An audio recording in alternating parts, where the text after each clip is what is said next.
there will be a lesser landslides. There will be also a holding of water for enough period of time, and there will be a no extensive flash floods. Put start jala. Okay, shall we start again? Okay, sorry for that inconvenience. Munde cheppalli.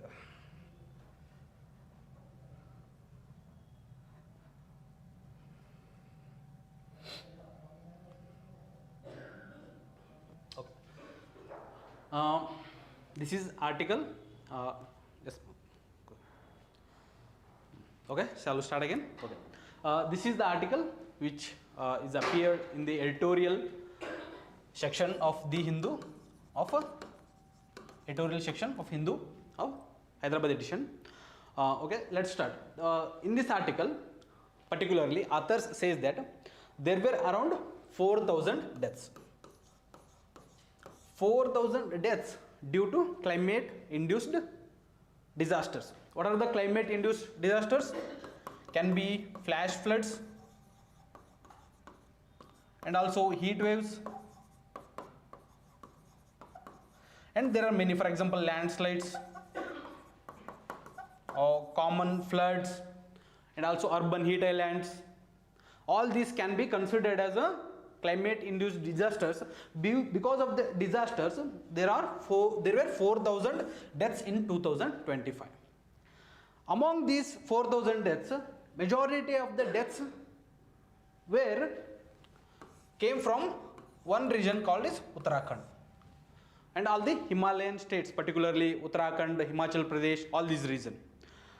And now article says that despite experiencing such a massive deaths in the Himalayan hotbed, in the Uttarakhand, Himachal Pradesh, all these regions, government anyway is going to start its project of Char Dham project. Okay, na? Char Dham project. And says that due to this particular Char Dham project, there will be a severe deforestation. Because of the deforestation, there will be enough catastrophe. There will be ecological imbalance in this particular region. Before discussing all the issues mentioned in this particular article, let us discuss what is Char Dham project. This is Char Dham project, which wants to connect all the 4 dhams. 4 dhams include Yamunotri, Gangotri, Badrinath and Kedarnath. Because these are religious pilgrimages. So government wants to create, build approximately 900 kilometers of highway, so there will be enough connectivity between these 4 regions. So by establishing connectivity, there will be a seamless transportation. Because of the transportation, there will be enough tourism in the region. So with respect to tourism, there will be employment creation. And because of that employment creation and also connectivity, there will be a cultural identity among the Indian people, especially Hindu people. Because since ancient times, people used to travel to all these places, right? Yamunotri, Gangotri, and because they have that connectivity to this particular regions, particular dhams. So government wants to promote that cultural identity and sense of religiousness among the people. So it's want to have to build this particular Char Dham project. So this is with respect to Char Dham project. And author says that in this particular article, by building Char Dham project in that particularly ecological sensitive area, there will be enough deforestation.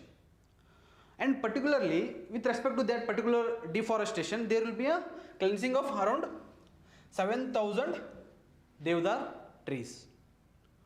And article says that, and also article gives enough information about the Devdar trees. These particular Devdar trees can be used in your mains answer with respect to environment and ecology, and also it can be asked in your prelims examination. From prelims, for example, ecological point of view, also from geographical point of view. I can recall that in 2023 there was a question with respect to which of the how many of the above are equatorial region trees. There were 3 options were given, for example, jackfruit, and also teak was given, and another one tree was given, I don't know. So these kind of questions can be asked in prelims examination. So in that particular in that perspective, we'll discuss what is Deodar tree also. Okay, the first is that it has a antibacterial feature. Because of this particular antibacterial feature, it filters the water in the particular region. So because of that filtering nature of this particular tree, there is a clean water among the river system, for example Ganga and Yamuna rivers. And because of this clean water in the Ganga and Yamuna rivers, since ancient times our ancestors used to take bath in the particular Yamuna and Ganga rivers, take to holy dip. Okay, na? Since in few years back we have that is Kumbh Mela, right? Kumbh Mela, where most of the people took a holy dip in the Allahabad region, right? So that is why we have a cultural significance. So because of that reason, article says that this particular deforestation will have a devastating impact on the sensitivity, ecological sensitivity, ecological balance in the region. And also this has an extensive root system. Deodar tree has an extensive root system. Because of that reason, it holds water as well as soil. Since it holds water and soil, there is a less incidence of landslides. Because since Himalayan region is a ecologically sensitive region, it also most sensitive region with respect to landslides. On the other hand, we are going to experience landslides on the region, and also we are going to clear the forest, which is providing counterweight to this particular landslide activities in the region. If we want to clear this particular Deodar trees, which holds the soil and water in the earth, there will be more landslide in the region, and also floods also. Why? Because it's an extensive root system. Tree used to hold enough water in the soil. If there is no trees, and there will be a influx of water from every single side, so there will be a flash floods, extensive flash floods and landslides. The ecological imbalance will be devastating in this particular region. And also very importantly, this particular tree creates cooler climate in the region, Uttarakhand region, by providing moisture in the soil. By removing this particular tree, there will be a warmer climate, and since there will be a warmer climate, there will be a more disappearance of glaciers due to melting of ice. Since there is a melting of ice and disappearance of glaciers, there will be no fresh water availability in the region. There will be again no moisture in the soil, and since there will be no moisture and there will be no enough trees, this will lead to a loss of biodiversity and also ecological imbalance in the particular region. And another feature is that Deodar trees are now translocating, means the authorities are saying that, so we are not cutting off these trees, so we are translocating these particular trees from this region to another region. Let's say, for example, if this is Uttarakhand, can say that, so from this region they are translocating this tree to particular other region, the impact will be same in the region, right? You are translocating the trees, but the impact in that particular region, in the Ganga river basin, will be the same. There will be again landslides, there will be a warmer climate, there will be a biological, biodiversity threat. All these are the same, impact will be same on that particular region. So this is the issues flagged out in this particular article by the authors. And importantly, Supreme Court banned this particular deforestation idea and also building Chardham project by creating deforestation. But now the authorities are saying that we are not creating deforestation, but we are just translocating the Deodar trees from this particular region to different region. Okay, and other very important idea highlighted in this article is that main central threat. The author says that this Chardham project is now going to be built on the ecological sensitive area called main central thrust. The main central thrust, since it was created in the tertiary period. Tertiary period, when the northern Eurasian belt and southern Indian continent are now colliding, right? Indian continent and Eurasian continent are now colliding.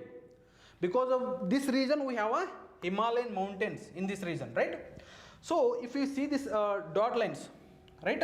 Pink dot line, okay? Oh, I hope it's visible. So this is the line, right? This is the region where the main central thrust is lying. Above this is the area we have higher Himalayas or greater Himalayas. Below this is the area. So I will take a different colors. Okay na? Okay na? This is area we have a lower Himalayas. Okay na? This main central thrust divides lower Himalayas and greater Himalayas. Just imagine how much of seismic activity is going on this particular region. If you are creating, if you are building infrastructure project and any other developmental projects in this particular region, since it's seismically active region, there will be more devastating impacts with respect to earthquakes, right? And also landslides, which are happening in the region, by the way. They are not alien to this region. These earthquakes, landslides are day-to-day phenomenon in this particular region. These are natural phenomena, and you are exemplifying these particular phenomena in a more pronounced way, right? Because you are building infrastructure projects and developmental projects by altering the ecology in this region, by altering the land. It is called unplanned usage of land. Okay na? There will be land degradation, desertification can happen in this particular region. So because of that reason, there will be more earthquakes, landslides, and there will be a loss of lives. Since says that article, there are literally 4,000 deaths happened in the 2025. Among 4,000, most of the deaths were happened in this particular region, and there will be more deaths will take place if the particular Chardham project or any other kind of projects, developmental projects or highways, if built in this particular region. Okay, you got an idea, right? Main central thrust. Okay, this is with respect to main central thrust, and now one of the ideas mentioned in this particular article with respect to Deodar trees I already covered, and also very important flagship scheme of the government was highlighted in this particular article was that National Mission on Himalayan Ecosystem, okay na? Which is one of the programs under National Action on Climate Change. Okay na? National Action on Climate Change. National Action on Climate Change was National Action Plan on Climate Change, which is umbrella program taken by the government and in obligation to United Nations Framework on Climate Change. Okay na? So under this National Action Plan on Climate Change, there is a submission, what is called National Mission for Sustaining Himalayan Ecosystem. National Mission on Sustaining Himalayan Ecosystem is the sub-program of this particular National Action Plan on Climate Change. This particular submission wants to have a sustainable development in the Himalayan ecosystem. All the Himalayan belts, for example, Sikkim, Uttarakhand, Himachal Pradesh, even all the northeastern states. But now, government is going against its own flagship scheme. On the one hand, government wants to create a sustainable development in the region. On the other hand, it is also trying to go against its own project. Trying to destruct, the ecological sensitivity in the Himalayan region. And the article mentions how Himalayan ecosystem is, vulnerable, and also how the Himalayan ecosystem is, destroyed by the human-induced climate change. There is industrial activities. There are power plants are building in the Himalayan region. There are highways are building, unplanned tourism activities. Because of all the reasons, there will be enough pollution and also enough unplanned land usage. Because of that reason, there is a land destruction. Okay, these are the issues highlighted by the authors in this particular article. Hope you have any questions. I will address them. I will move into the next article. Okay. Next article is about transition. Tensions rises in Manipur after mighty man's killing. I think already all of you know that what happened in Manipur recently, right? So just I will mention the simple facts about the Manipur violence. I will just move on to the next article. Okay, sorry. So recently what happened? There was an issue with respect to ST status in Manipur. Okay, na? Maitis are the majority communities in the Manipur. And there are other ethnic community, other tribal community called Kukis. Okay, na? So now these Kukis are having ST status in Manipur. Maitis are not having ST status. But the claim is that Maitis want to have a ST status in Manipur. They are saying that we are also tribals, and we used to have a ST status in the pre-independence time. After India got independence, we lost our ST status. Now we want it back. There are some lands which are specifically designated to ST. Since these lands are not accessible to these mighty communities, they are saying we are not having accessible to our own land. Because this is our ancestral land. Since these are taken by the STs, since Kukis, so we are ancestral in this particular land. We want to have accessible to our land. We want to buy that land. So because of that, we want to have a ST status. There is a concept, okay, na? We can't buy ST land. Other communities, other than ST communities, for example, OBC community, general category castes can't buy ST land. Since Maitis are saying, so we are the ancestral in this particular land. We want to buy this particular land. So it is constitutionally banned. It's constitutionally illegal to buy ST land. So we want to buy this land. So we want to have a ST status. Recent election, in the past election, BJP government promised to give ST status to Maitis. Right. So after election, BJP government won in the Manipur state, and also they has given ST status to Maitis. After this, there was enough ethnic violence. Well, this ethnic violence was so much disastrous, it got internationalized, right? So many killings happened, women were killed, children were killed. So because of that ethnic conflict, government was to intervene, but after a long period of time, government intervention, government stopped anyhow. Okay, na? Government stopped this particular ethnic conflict in Manipur through a very, very important strategical planning. But now the issue is now arising again. Why?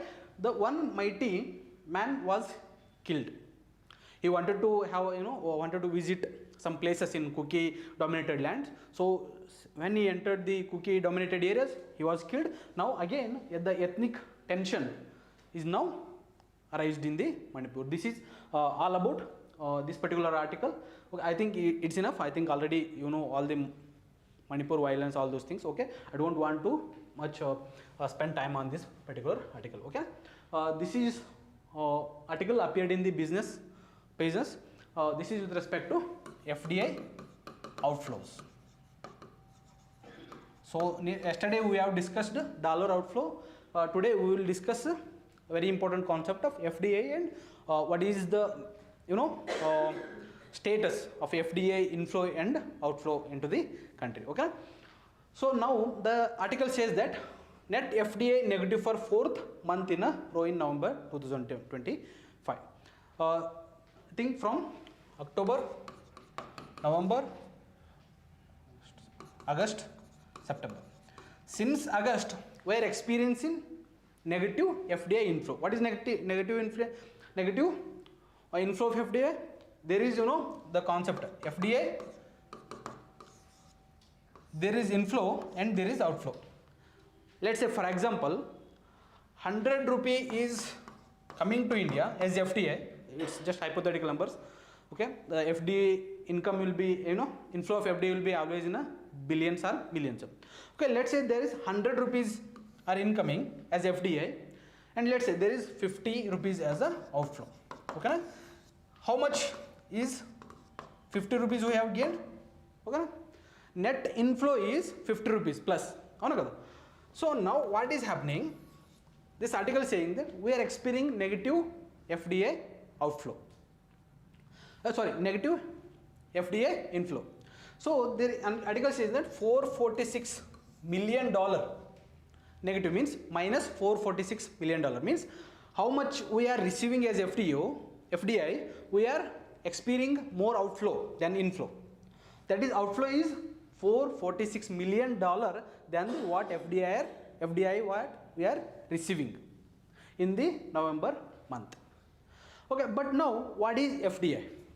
Okay, now what this article also says that the outflow of FDI, the consequences of outflow of FDI will be more severe than the outflow of foreign portfolio investments. Yesterday we have discussed, right? Outflow of foreign portfolio investments. That are the temporary investments. So now discuss what is FDI and how it is different from the FPI. Okay? So FDI is nothing but foreign direct investments. Foreign direct investments nothing but the investments are directly made into the assets. Assets, for example, infrastructure projects or entrepreneurship companies, buying of shares. The FP foreign portfolio investments are also buying shares, equities. But the important nature of FDI is that these are buying more than 10% of the equities, shares. Nothing but there will be a control.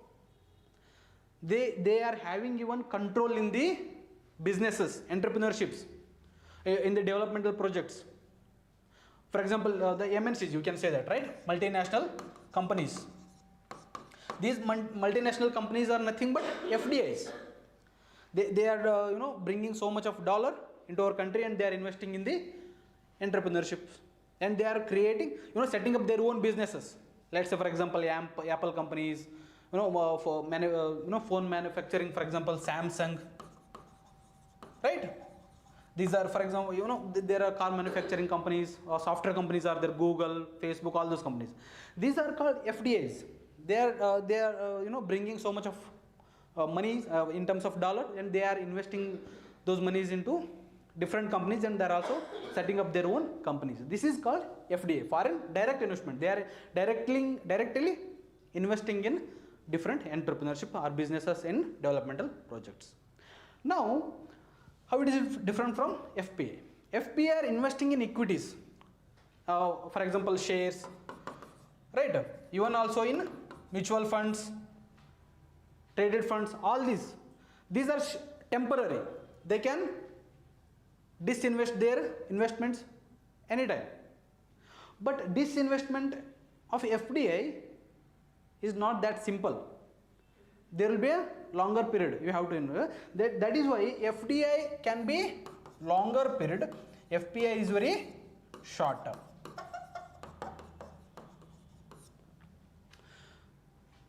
Okay, na? The FPI, foreign portfolio investment, will be very short term, and foreign direct investment will be longer period of time. And if you ask me, sir, if say, let's say if a foreign direct investment came into any company, they are buying more than 10% shares, for more than 10% stake in any company. Let's say now they are disinvesting, and their stake in that particular company, in that businesses, reduced to below than 10%. Below than 10%. Now this particular stake below than 10% still considered as a FDI. That's why we say that once an FDI is always a FDI. You got my point? So even though the stakes, the FDI investments came below 10%, it's still considered as a FDI. Okay, so FPI disinvestments will be lesser impact than the FDI disinvestments. Okay, now we'll discuss what is the importance of FDI in our country, and also what are the disadvantages of FDI investments in our country. So what are the advantages of FDI? Anyone have an idea? Anyone of you have an idea? What are the advantages of FDI? Yes? Employment one. Okay, that's it. So first is that investments. Whenever there will be investments, there will be a production of goods and services, and there will be goods of services in our country, so that so much of opportunities are there, options are there to buy. There will be a less monopolistic tendencies in the different areas, and also there will be a employment, as one of you said, that employment creation, right? And also very importantly, whenever FDI are made into any country, not only in India, the MNCs will bring technologies to our country. Through these technologies, we will have a different kind of productions, and also there will be a research and development in our country. So since our country's private entities are not investing in research and development, with respect to research and development in our country, government is investing more than the private investments. Since FDI is coming into our country, MNCs are bringing technology and they are now investing in research and development. So the burden on the government will be reduced with respect to research and development when FDIs are coming into the country. And also FDI, whenever the FDI will come into our country, there will be an inflow of dollar. Through inflow of dollar, what will happen? We'll have more forex, right? Foreign exchange. Foreign exchange. Who will manage foreign exchange in India? RBI. Okay? RBI is the custodian of foreign exchange in India. Right? So what happens?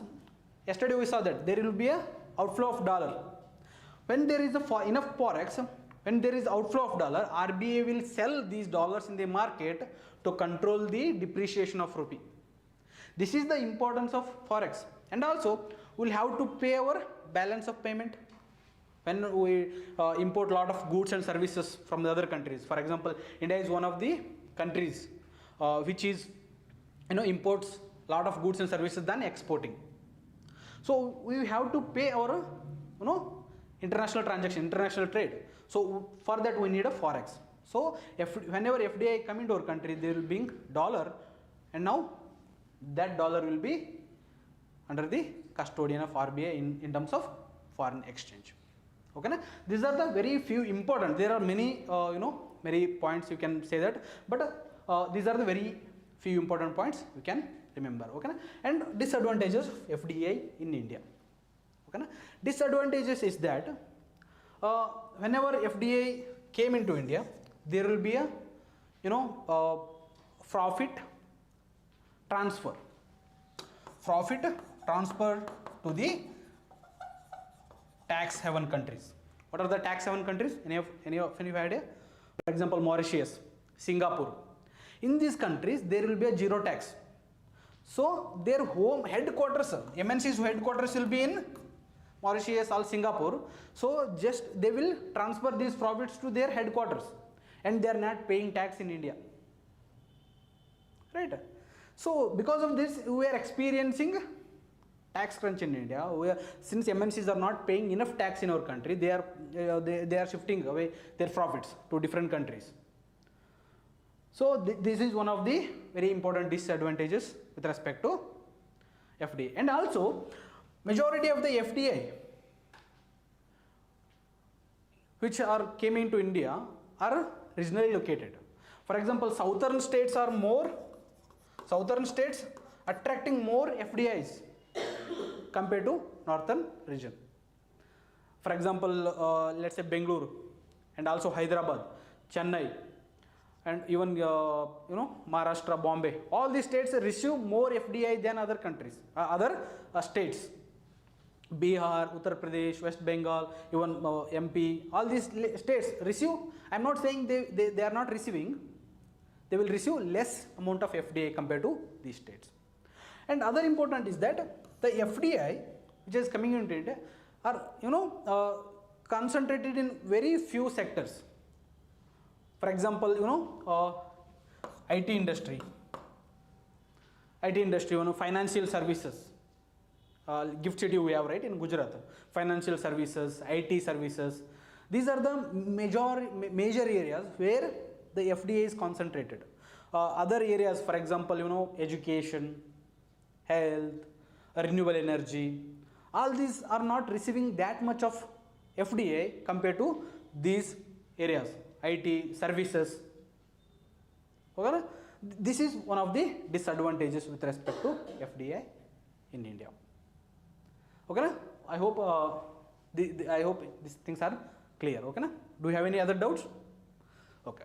This is with respect to FDI which appeared in the business slide. And now we will jump into officials coercing us to surrender land. Tribals are saying that. So there are officials. They are not taking our land with a consensus, with agreement, with a dialogue, but they are coercing to sign the land transfer documents coercively. Okay? So this is happened in Andaman and Nicobar Islands. There is a tribal council with respect to Nicobaris. Nicobaris are the scheduled tribe in Nicobar Islands. So now before discussing the idea which is mentioned in this particular article, let us discuss the Great Andaman project. So now officials are trying to take out, grab the lands from the tribals to build the Great Andaman project. Okay? So why Great Andaman project are being built?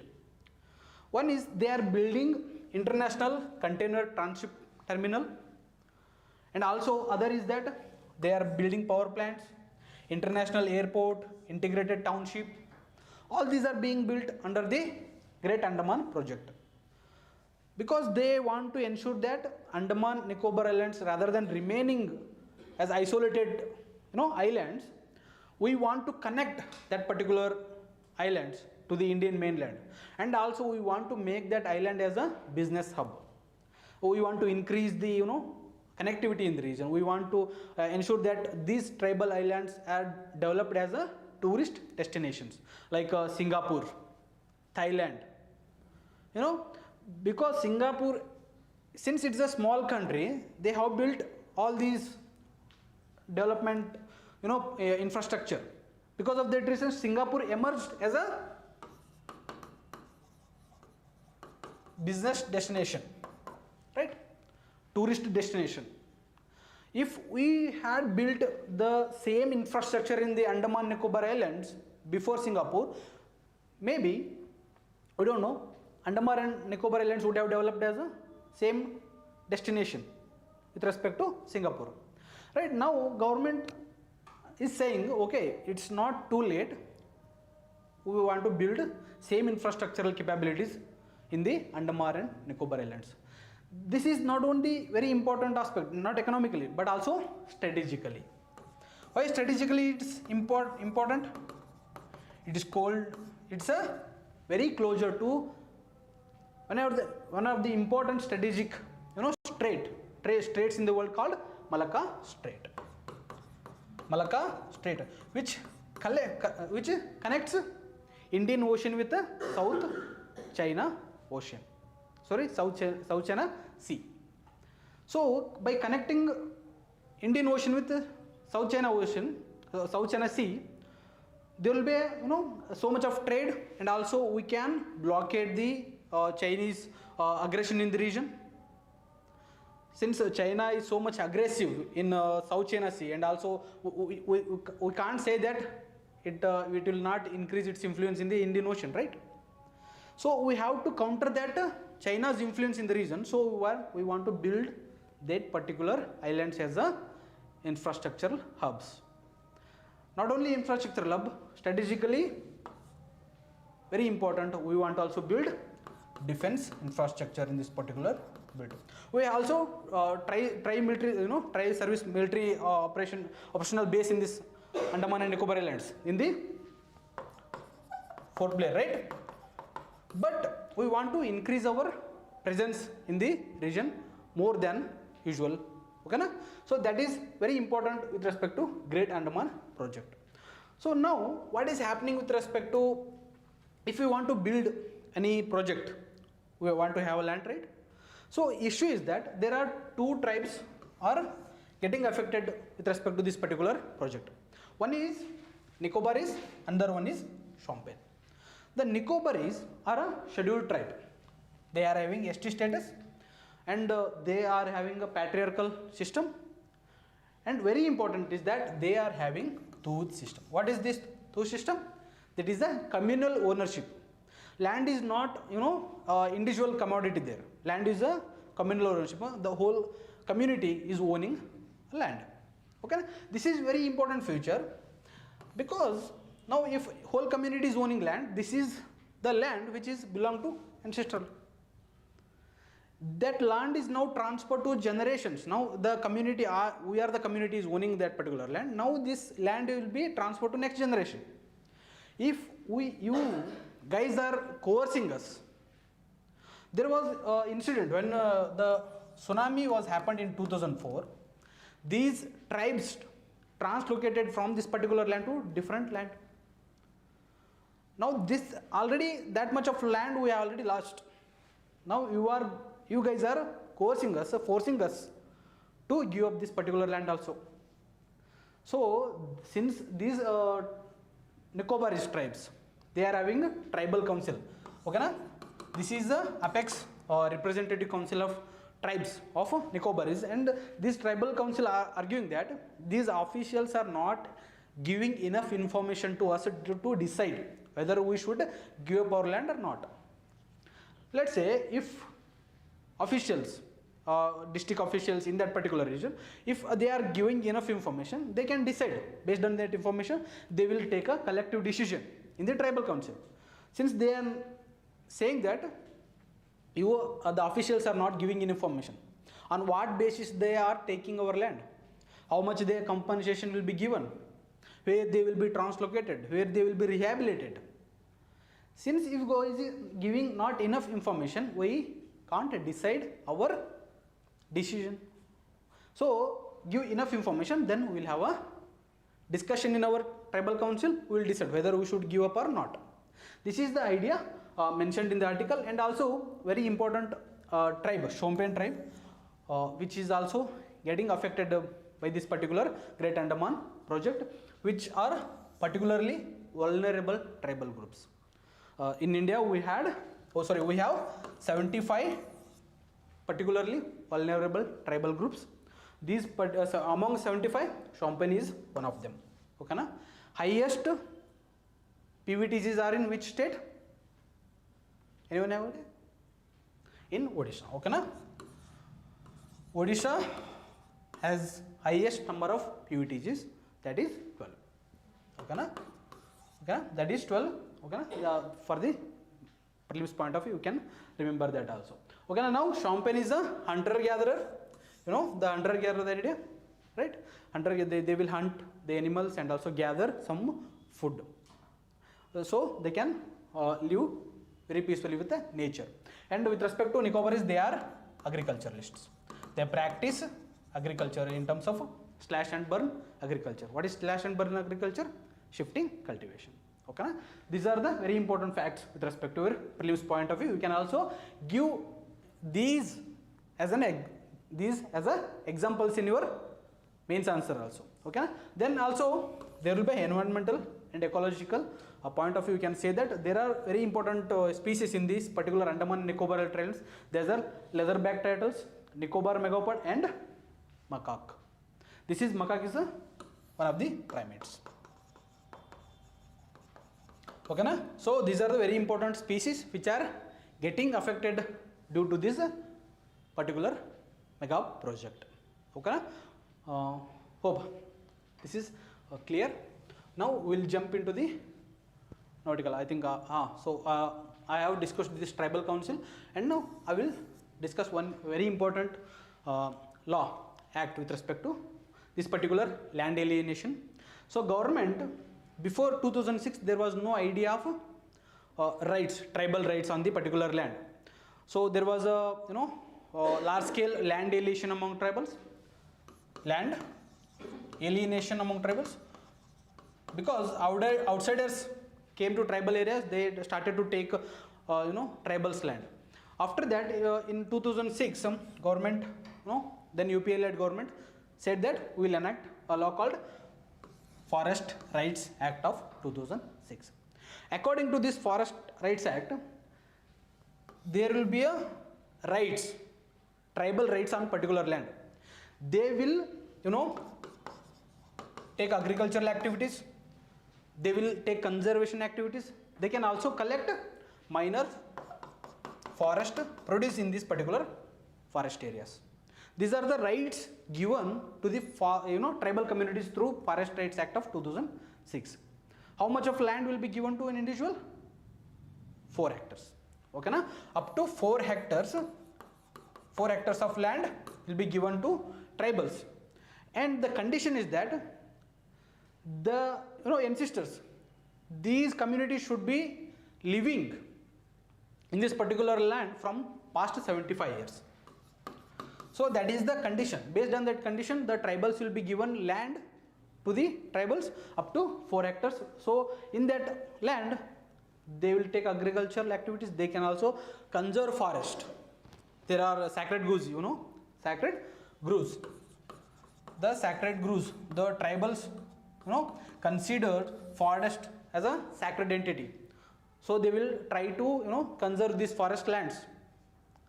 The conservation rights given to tribals under the Forest Rights Act of 2006, and even also they try to collect more minor forest produce. For example, bamboos, all the honey, all these things they can collect, and they will sell these products in the market. We have also come up with the idea of MSP to the forest, minor forest produce. Government TriFed, the institution of TriFed under the Ministry of Tribal Affairs, the institution called TriFed is came up with the idea called MSP for minor forest produce. So this is the idea of Forest Rights Acts of 2006.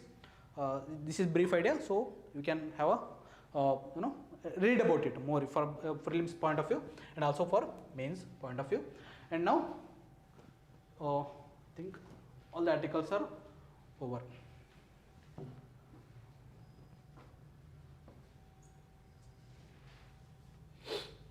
This is it for today. If you have any doubts with respect to FDI, all these trees, the Chardham project, otherwise we will wind up this session. Any doubts unnaya? Eva? Okay.